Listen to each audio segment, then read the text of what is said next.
एक स्टॉक जो आपकी स्क्रीन पर आएगा, ट्रेंडिंग काउंटर्स पर मैं आती हूँ, लेकिन पहले जी एंटरटेनमेंट आपकी स्क्रीन पर लेकर आते हैं, क्योंकि तगड़ी तेजी वाले बाजार में जहां पर चौतरफा खरीदारी है, ये काउंटर करेक्ट कर रहा है। इनफैक्ट 4.5% तक का नॉक इसने देखते ही देखते दिखाया है। 271 के लेवल्स पर अब आ चुका है, तो यहां पर वो गहरे क्रैक्स, और हम आपको कह भी रहे थे कि देखिए जी में आइदर वेज के बड़े स्विंग्स आते हुए दिखाई देंगे। ध्यान रहे वो सोनी जी वाली जो मर्जर की डेवलपमेंट है उस पर बाजार की नजरें हैं, और वो डेडलाइन 21 दिसंबर है। तब तक वो फाइनल सौदा हो जाना चाहिए, या फिर अगर एक्सटेंशन की मांग सोनी करता है तो देखते हैं आएगा या नहीं। लेकिन वहां पर दबाव है, दबाव के बाद कुछ रिकवरी आ रही है, वॉलेटाइल है ये काउंटर, उस पर आपकी नजरें होनी चाहिए।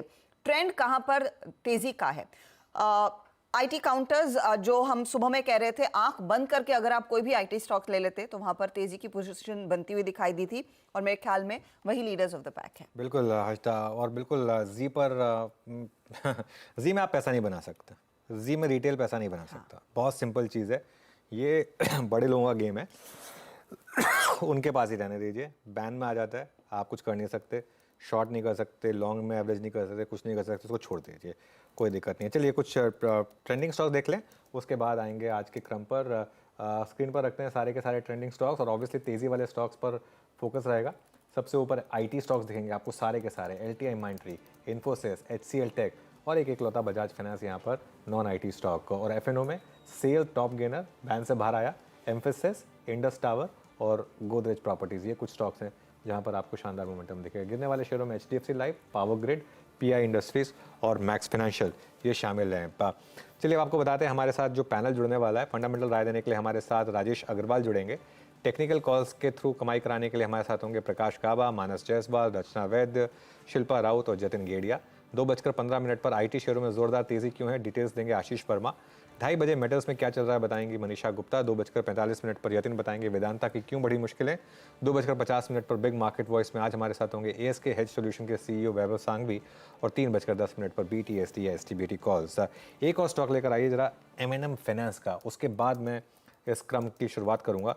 M&M फाइनेंस ये करीब 3-4 दिन पहले हमारे रेडार पर आया था, वो एनालिस्ट मीट के बाद, और उस दिन भी एक ये व्यू था कि उस दिन जो अगर गिरावट आएगी तो एक अच्छी अपॉर्चुनिटी होगी। ये एक टिपिकल स्टॉक है जो खराब न्यूज़ पर चलता है, हर बार इसका एक पैटर्न रहा है। ये देखिए, ये 2-3 दिन की गिरावट और उसके बाद आज क्या शानदार हुआ है। यहाँ पर अपने पैनल को जोड़ना शुरू करते हैं। गुड आफ्टरनून गाबा सर, बताइए क्या पिक होगी इस समय की? Good afternoon to you. इस वक्त मुझे पसंद है वो है महिंद्रा एंड महिंद्रा। इसका सेटअप बहुत ही बढ़िया है, बेहतरीन सेटअप है। ट्रेड कर रहा है 1693 के आसपास, टॉप होगा 1682, ज्यादा नहीं। मुझे लगता है इसका जो टारगेट है कम से कम 1720 होना चाहिए। Yes, Mahindra and Mahindra buy. M&M पर एक बाय कॉल गावा साहब ने दे दिया है। मानस, गुड आफ्टरनून, बताइए आपका ट्रेड। गुड आफ्टरनून आशिता जी। तो देखिए, इंडस टावर में खरीदारी करने की राय रहेगी। करीब 10 हफ्ते से स्टॉक लगातार रेजिस्टेंस फेस कर रहा था 195 198 की रेंज में, बट फाइनली आज ये रेजिस्टेंस ब्रीच हुआ है, तो करंट लेवल्स पे खरीदारी करने की राय रहेगी। 196 के स्टॉप लॉस से आप इंडस टावर में खरीदारी कर सकते हैं, और 212 रुपए के टारगेट सेट करने हैं। 212 के आपको टारगेट सेट करने हैं। ऑप्शन में आप at the money call option पे ध्यान दीजिए। 200 वाला कॉल ऑप्शन 9 रुपए 45 पैसे पे ट्रेड हो रहा है, वहां पर खरीदारी करिए। 6 रुपए का स्टॉप लॉस लगाना है, और 15 रुपए के टारगेट आपको इस ऑप्शन में भी देखने को मिल सकते हैं। ओके, इंडस टावर्स ये आपका बाय हो गया। 200 की कॉल आपने ली है eight the rate, please director साहब प्रीमियम दिखाएंगे एक बार फिर से। इट्स 9 रुपये के आसपास थी मेरे ख्याल से, है ना? और M&M हो गया प्रकाश गाबाजी की कॉल। अब बात करते हैं रचना जी के ट्रेड की। यस, 9 रुपये 7 पैसे थी at the rate 9.60। Rachna ji, good afternoon, आपका ट्रेड क्या रहेगा? जी गुड आफ्टरनून। और मेरी तरफ से लॉन्ग ट्रेड रहेगा in the futures of L&T। L&T ने जो आज मूवमेंट दिखाई है ओवरऑल मार्केट की स्ट्रेंथ के साथ, तो वो 3-4-5 दिन की एक हाई को निकालने के उसमें लगा हुआ है,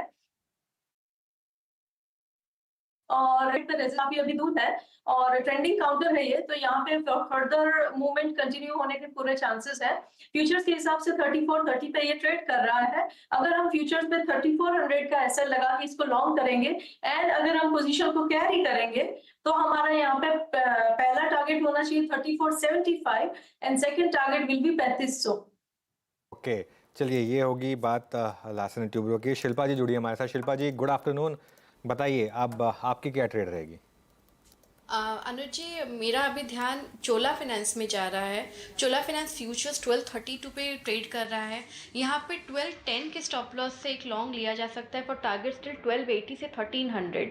इसको ऑप्शंस के थ्रू अगर किसी को ट्रेड करना है तो थोड़ा आउट ऑफ द मनी इसको प्रभुदास लीलाधर में 1300 का कॉल ऑप्शन रफली 12 रुपये में ही इसको मैंने रेकमेंड किया है with stop loss of 7।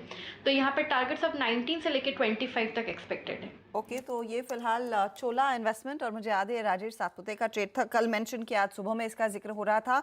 Stock आज भाग रहा है, 4% के गेंस, 1300 का कॉल लेने की सलाह शिल्पा ने दी है। मोमेंटम ट्रेड है ये, जिस पर आपकी नजरें होनी चाहिए। अब राजेश अग्रवाल को भी जोड़ लेते। राजेश जी, गुड आफ्टरनून, स्वागत है आपका। बताइए आप क्या ट्रेड लेंगे? गुड आफ्टरनून हर्षिता जी, जो भी पैनल है, बाकी मित्र करने सबको नमस्कार। ट्रेड के लिहाज से कहा जाए तो मैं रिलायंस के साथ जाना चाहूंगा। मध्यम अवधि में हमारा अनुमान है कि 2600 सवा 2600 तक जा सकता है, बट बहुत छोटी अवधि में भी कोई को अगर ट्रेड लेना हो एज अ ट्रेड तो मैं समझता हूँ 2530 2540 के टारगेट के साथ छोटी अवधि में भी ट्रेड किया जा सकता है। फंडामेंटल्स की बात करें, स्ट्रॉन्ग फंडामेंटल्स है, केपेक्स की इंटेंसिटी बढ़ती हुई नजर आ रही है। दूसरी तिमाही में अगर आप देखेंगे तो ऑयल टू केमिकल्स में जो एबिटा मार्जिन था वो अच्छी बढ़त दिखा है, जहां थोड़ी सी परेशानी थी। रिफाइनिंग मार्जिन्स बढ़े हुए नजर आए, और अब ऑयल टू केमिकल जो बिजनेस है वहां से कैश जनरेशन जो होगा वो आगे आने वाले इन्वेस्टमेंट में हेल्प करेगा। मैनेजमेंट ने लगातार ये कहा है कि डेट रिड्यूस करेंगे। जियो बहुत स्ट्रॉन्ग चल रहा है, और 5G रोल आउट के बाद ऐसा उम्मीद है कि टैरिफ वगैरह बढ़ाई जाएंगी और उससे उनके सर्विसेज इंप्रूव भी हो जाएंगी और नंबर्स भी बेहतर हो जाएंगे। रिटेल की बात चेक करी जाए तो बहुत शानदार है।